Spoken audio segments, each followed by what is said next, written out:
So I see this kind of continuum in my mind's eye. But so before the relationship starts, it's me, I.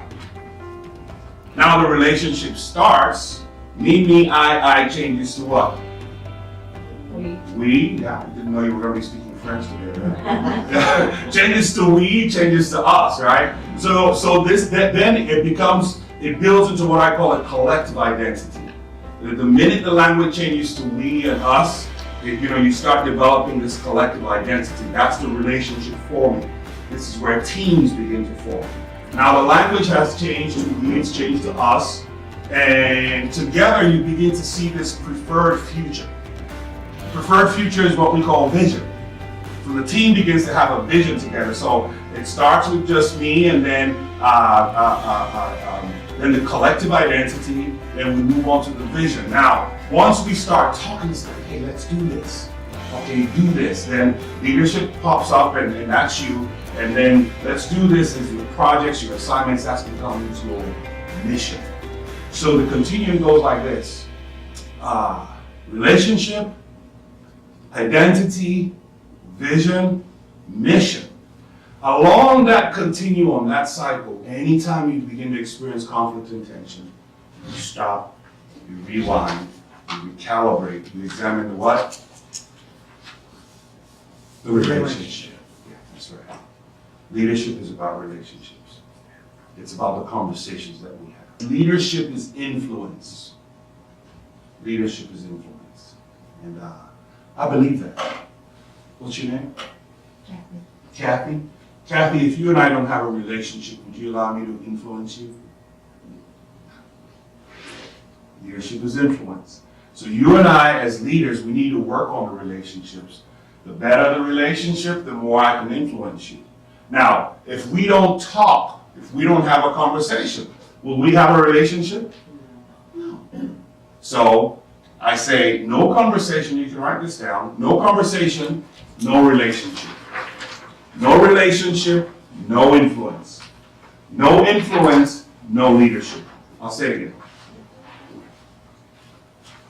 No conversation, no relationship.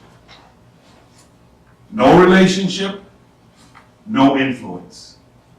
No influence, no leadership. So these things are all connected together. But folks, it starts with the conversation.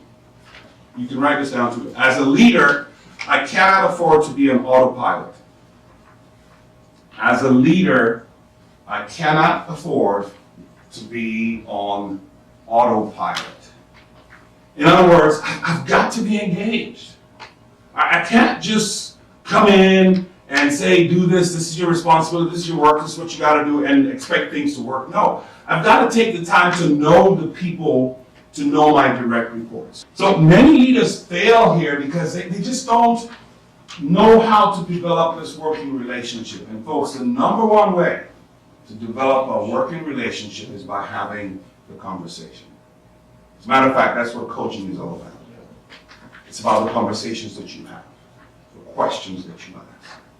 So, I like to tell folks, if someone's been reporting to you for at least 2 months, your direct report, for at least 2 months, and you don't know how long it takes for them to leave home and get to work, you're behind the 8 ball already. You're behind the 8 ball already. What's your name? Angie. How was your writing this morning? Okay. It's okay?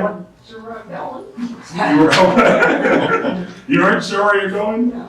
How come? I'm not from around here originally. Okay. Well, I'm not too. I'm from Charlotte. I was in Peoria on Monday, Bloomington and Quincy, but I got this little thing that works. You ever know what that is?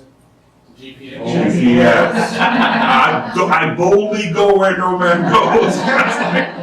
My wife says, you're too dependent on this. We moved 3 times. I said, lady, we moved from Maryland to Michigan, sight unseen, based on my GPS. We moved from Michigan to Charlotte, sight unseen. I love my GPS. This is what takes me anywhere around the country.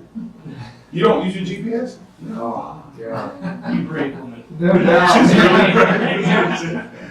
But it was okay, right? So did you stop to get some coffee? Oh, I was not pulling off at all. You weren't? Get here. You wanted it? How long the ride was it? 48 minutes. Really? So you got coffee from home? Yeah. Is that what you From normally work, do? actually. Sorry? From work. I From went work. to work first. So. Okay. Wow. Your coffee here? Oh, yeah. See how she answered? Folks, you see what I just did? So in 20, 30 seconds, I've engaged her in small talk. And I found things about her. And this is what's important, folks. Again, I'm not talking about pull up a chair and have a 2-hour conversation. No. It's the little things. You can write this down. A guy by the name of Michael Hyatt, he says, and you can picture this, he says, small hinges open big doors. Small hinges open big doors.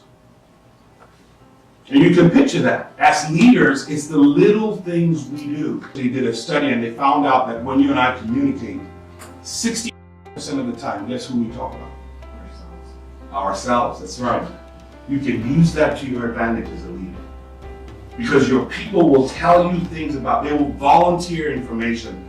That way, the more I know my direct reports, the easier it is for me to know what their psychological drivers are. And once I know what their psychological drivers are, it's easier for me to motivate them. You see the connection there? If I don't know you, I don't know how to motivate you. And I asked her if she drank coffee. Do you guys remember what she said? Oh, yeah. She said, oh yeah. So now a Starbucks card would work well for her, right? A gift card, it would work well for her. Now a person who doesn't drink coffee, there's some folks who all they drink is water. And you give them a Starbucks card and they look at it, they're like, well, thanks. And then you go back in your office thinking all manner of evil about them. Boy, they didn't even look excited about it. Well, that's because you didn't take the time. You haven't taken the time to know what their psychological drivers are. And that's very, very important, folks. This is just how we build relationships.